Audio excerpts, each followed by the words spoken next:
बहुत शुक्रिया जनाब स्पीकर साहब। इस पे चूँकि मैं पार्लियामेंट्री अफेयर्स कमेटी का मेंबर हूँ और साबिका इस वजारत का जिसको मोहतरम लॉ मिनिस्टर साहब चला रहे हैं इसका एक अदना सा वजीर भी रहा हूँ, वहाँ इनके साथ कोई 1.5-2 घंटे बहस मुबाहिसा मैंने किया।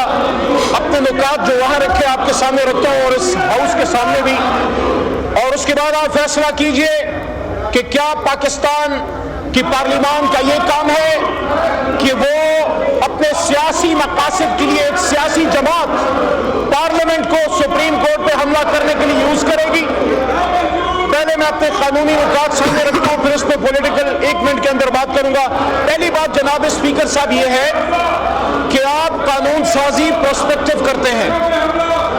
आज अगर हम कोई अमल करें और कानून में वो जुर्म नहीं है, उसको आप आने वाले कल में कानून साजी करके हमें गुजरे कल के किसी अमल के लिए जेल में नहीं डाल सकते।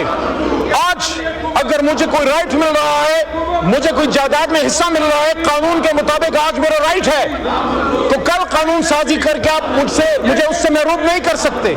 इसलिए आज जब मेरी जमात को एक राइट मिल रहा है सुप्रीम कोर्ट के फैसले के बाद कि पाकिस्तान तहरीक इंसाफ को खवातीन की रिजर्व सीटें मिले और माइनॉरिटीज की सीटें मिले और 41 मेंबरान असेंबली को जनाब स्पीकर हक इख्तियार दिया गया, हक इंतखाब दिया गया कि आप जिस भी जमात के पास जाना चाहते हैं, शामिल होना चाहते हैं, आप शामिल होइए। ये राइट हमें सुप्रीम कोर्ट के फैसले के बाद मिल गया। आप कैसे सुप्रीम कोर्ट के फैसले के बाद आप कानून साजी करके हमें सुप्रीम कोर्ट के उस हक से जो हमें फैसले के बाद मिला, मेजॉरिटी डिसीजन के बाद आप हमें महरूम कर सकते हैं। दूसरा उसमें जनाब स्पीकर साहब नुक्ता यह है कि इलेक्शन कमीशन की तरफ से ये बात रखी गई कि 39 मेंबरान असेंबली को हमारे इस ऐवान के पाकिस्तान तहरीक इंसाफ के मेंबर गर्दाना गया। सुप्रीम कोर्ट में जब यह फैसला आ रहा था मोहतरम स्पीकर साहब, तो उसमें मोहतरम जज साहिबान ने यह कहा कि पाकिस्तान तहरीक इंसाफ सियासी जमात थी और सियासी जमात है। तो जब हम सियासी जमात थे तो मैंने इलेक्शन कमीशन ऑफ पाकिस्तान से पार्लियामेंट्री अफेयर्स की कमेटी में पूछा कि क्या जब इलेक्शन वाले दिन हमें हक हासिल था, सुप्रीम कोर्ट कह रही है कि तहरीक इंसाफ एक सियासी जमात थी और चीफ जस्टिस साहब ने यह बात की कि इलेक्शन कमीशन को हमारा मौक़िफ़ सुनने में और इलेक्शन कमीशन को सुप्रीम कोर्ट का फैसला समझने में गलती हुई, तहरीक इंसाफ एक जमात थी। तो स्पीकर साहब इलेक्शन वाले दिन जब हमारे लोग तहरीक इंसाफ को वोट डालने गए, वहां बैलेट पेपर पे बल्ले का निशान नहीं था। तो मैंने इलेक्शन से पूछा, इलेक्शन कमीशन से, कि क्या ये डिसऑनेस्टी नहीं है। और दूसरी बात यह है कि जब आप कहते हैं कि बैरिस्टर गौहर साहब या उमर अयूब साहब ये पाकिस्तान तहरीक इंसाफ के आइन के मुताबिक इलेक्शन ना होने की वजह से अहल नहीं है कि इन 41 मेंबरान को पार्टी में एक्सेप्ट करें, तो उन 39 को आपने कैसे एक्सेप्ट किया? क्या उन 39 के लिए तहरीक इंसाफ हलाल है और इन 41 के लिए हराम है? फिर इलेक्शन कमीशन से पूछा कि क्या आप इस फैसले के जो रेट्रोस्पेक्टिव इफेक्ट्स हैं, क्या आप उसको एक्सेप्ट करते हैं?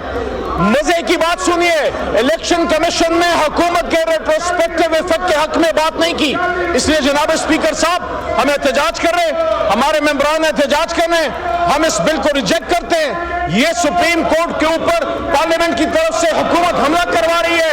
आप कानून साजी बेशक कीजिए, लेकिन कानून साजी पाकिस्तान के मफाद में होनी चाहिए। अल्लाह के 100 नामों के नीचे खड़े होकर आप तहरीक इंसाफ के मेंबरान असेंबली को तहरीक इंसाफ में जाने से रोकने के लिए और खवातीन मेंबरान असेंबली को यहाँ पे आने के लिए, उससे रोकने के लिए और अक़लियती मेंबरान के हक पे डाका डालने के लिए कानून साजी करें। इंशाअल्लाह हम इसके खिलाफ सुप्रीम कोर्ट में भी जाएंगे और सुप्रीम कोर्ट से आपकी कानून साजी रद्द होगी, क्योंकि इसके पीछे पार्लियामेंट नहीं खड़ी, इसके पीछे एक सियासी जमात की फस्तायत खड़ी है। हम इसको रिजेक्ट करते हैं। बहुत शुक्रिया जनाब स्पीकर साहब। इस पे चूँकि मैं पार्लियामेंट्री अफेयर्स कमेटी का मेंबर हूँ और साबिका इस वजारत का जिसको मोहतरम लॉ मिनिस्टर साहब चला रहे हैं इसका एक अदना सा वजीर भी रहा हूँ, वहाँ इनके साथ कोई 1.5-2 घंटे बहस मुबाहिसा मैंने किया। अपने नुकात जो वहाँ रखे आपके सामने रखता हूँ और इस हाउस के सामने भी, और उसके बाद आप फैसला कीजिए कि क्या पाकिस्तान की पार्लियामान का ये काम है कि वो अपने मकासद के लिए एक सियासी जमात पार्लियामेंट को सुप्रीम कोर्ट पे हमला करने के लिए यूज करेगी।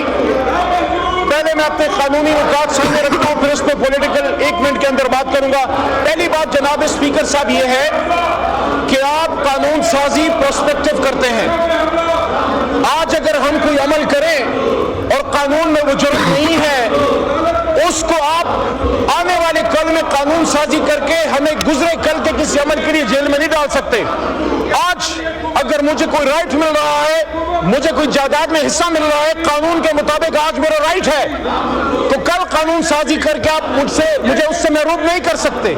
इसलिए आज जब मेरी जमात को एक राइट मिल रहा है सुप्रीम कोर्ट के फैसले के बाद कि पाकिस्तान तहरीक इंसाफ को खवातीन की रिजर्व सीटें मिले और माइनॉरिटीज की सीटें मिले और 41 मेंबरान असेंबली को जनाब स्पीकर हक इख्तियार दिया गया, हक इंतखाब दिया गया कि आप जिस भी जमात के पास जाना चाहते हैं, शामिल होना चाहते हैं, आप शामिल होइए।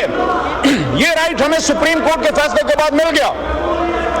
आप कैसे सुप्रीम कोर्ट के फैसले के बाद आप कानून साजी करके हमें सुप्रीम कोर्ट के उस हक से जो हमें फैसले के बाद मिला, मेजॉरिटी डिसीजन के बाद आप हमें महरूम कर सकते हैं। दूसरा उसमें जनाब स्पीकर साहब नुक्ता यह है कि इलेक्शन कमीशन की तरफ से ये बात रखी गई कि 39 मेंबरान असेंबली को हमारे इस ऐवान के पाकिस्तान तहरीक इंसाफ के मेंबर गर्दाना गया।